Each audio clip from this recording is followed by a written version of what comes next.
Dr. Christina Chester, and welcome again to our MCPS video series, Waymaking. Our goal is to help families make their way through many of the emotional challenges we are faced with today. I have with me today Mr. Tony Hoffman, who is a former professional BMX racer, coach of the 2016 Olympic Games, and mental health advocate. Thank you for joining us today. Thanks for having me. I'm excited to be here. All right. And so your story went viral in 2020 with the tagline "From Prison to the Olympics." So can you share with our audience a little bit about your background? Yeah, so I was actually a very good athlete growing up, and I found my niche in athletics with BMX racing when I was 12 years old.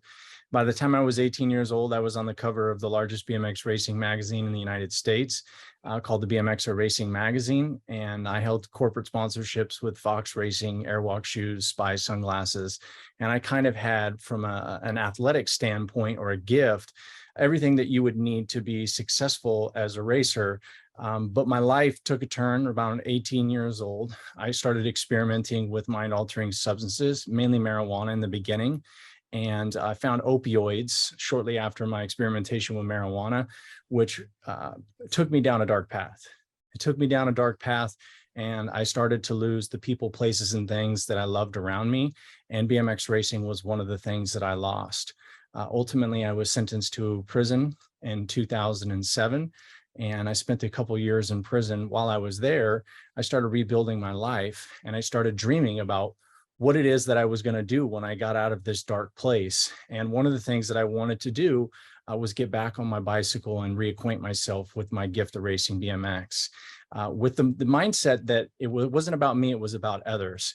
And that if I could get to some place like the Olympics, I would have the ability to create this platform where I could spread this message on mental health, addiction, and what it's really like, and kind of expel some things that weren't true about what I was experiencing, what other people believe other people like me are experiencing.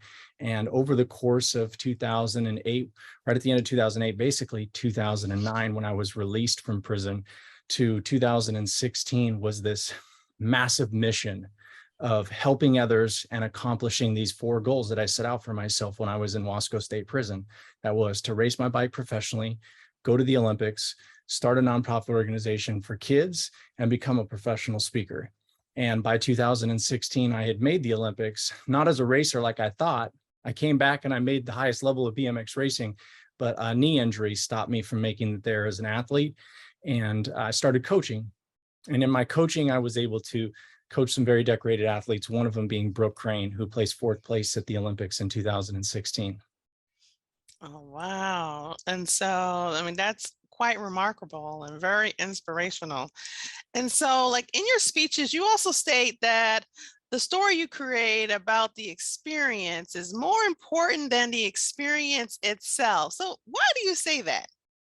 So when I was 12 years old, one of the biggest struggles in my life was that my father was absent from the times that I really was looking for him to be there for me. And basketball was actually my first dream. A bicycle and my bicycle taking me where it went was not my first idea of where I wanted to go. I wanted to go to the NBA.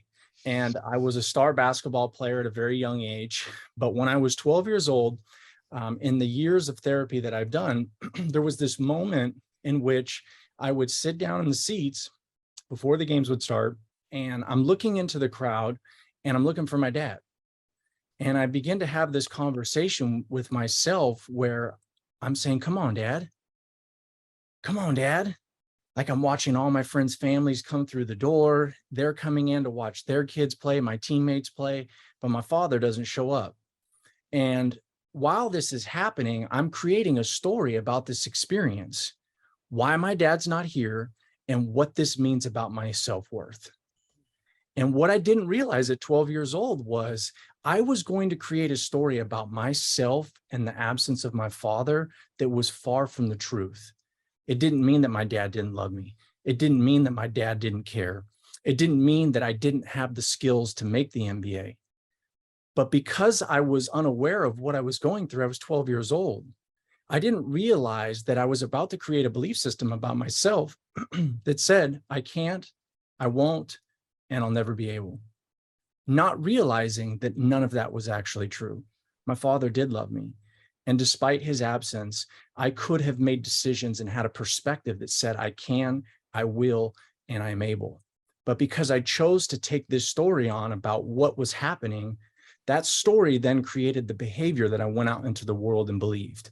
I can't, I won't, and I'll never be able. I tell people the experience, the story we create about the experience is so much more important than the experience itself, because the story is what drives the behavior.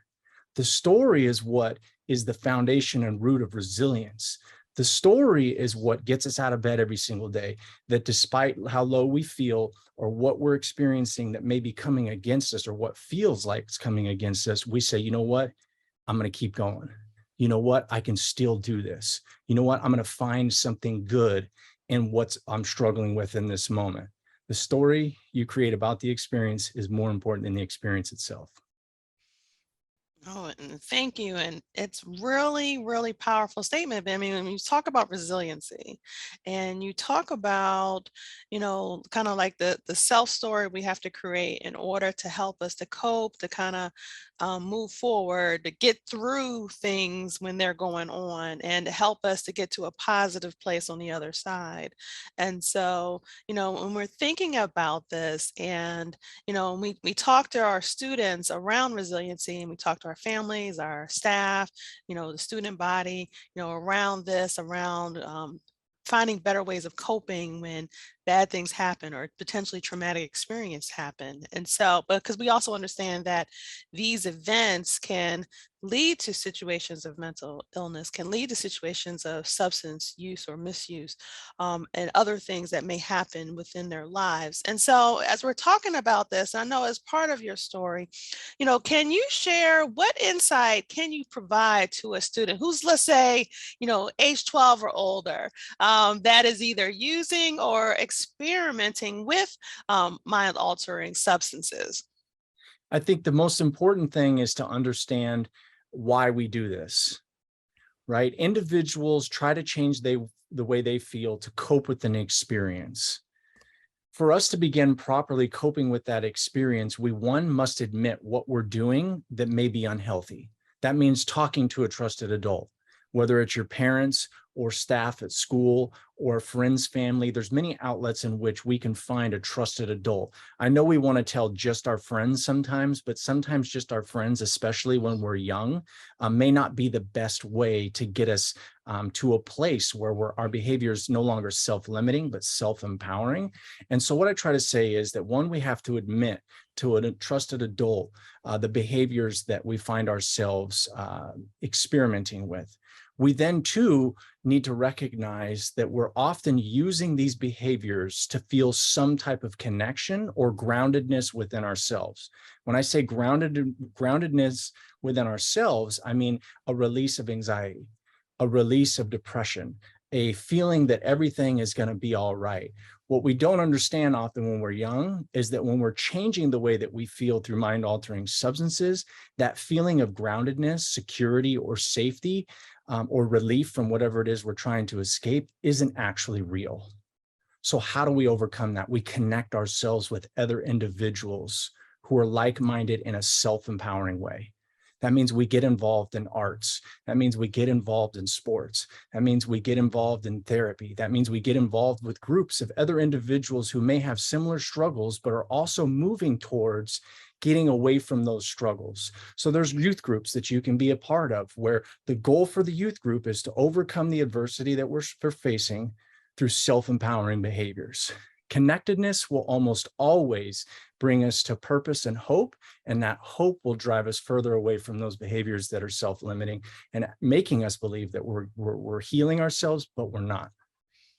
No, thank you. And thank you for sharing, many great coping strategies that we try to teach, our students in our schools, especially around connectedness and connecting with that trusted adult, either in school or in home or community that can help you, when things are going on that you're struggling with. And so then my last question for you is to get a little bit about yourself in terms of, so do you have any suggestions or feedback for families and students to help them to stay resilient during during this time? My number one thing is communication. We have to communicate. Use this not to continue to watch TikTok stars and YouTubers and gamers, but to call somebody. Use this to connect with somebody to say, hey, I've got anxiety right now. Can you talk? Hey, I'm really having these bad feelings about myself. Can you talk? Learn how to pick this up. Learn how to communicate that you're struggling. Learn how to communicate that you may not know what's going on right now, but something just doesn't feel comfortable. And again, let it be an adult to start. Let an adult try to show up for you and say, hey, we don't always feel great. Every one of us here that's a part of this, that's an adult, we can all say that even as adults, we don't always feel okay. But one of the best things that we can do in these times is learn to communicate that something just doesn't feel right. And sometimes you'll learn just having a conversation that you don't feel 100% right now can help move you through in a resilient way where you don't find yourself wanting to change your behaviors or get involved in risky and self-limiting behaviors. Oh, thank you. And that message about communication, because I mean, how many of our students watching this are on Discord or on TikTok or some other platform, communicating, but sometimes, like you say, just pick up the phone and call somebody. Sounds old school, but it's true and It's it true. works. Yeah, So, and I have to do it all the time. It's one of the things that I've had to learn how to do is have a small team of people that I can depend on. And if somebody shows themselves as not dependable, I make sure that they're not on my list of people that I expect to be dependent on, right? You don't want to call somebody that can't be there for you. You want to call somebody that can be there for you. And sometimes you find out the people you didn't think were there for you are actually there for you. oh, great life lessons. And so I want to thank you, Tony, for your time to be with us today. And as always, we want to thank our viewers for joining us for Waymaking. To send us additional questions and topics to discuss on the show, please visit the link on your screen. Also, please go to our YouTube playlist to find additional topics in our series. And please join us next time on MCPS Waymaking.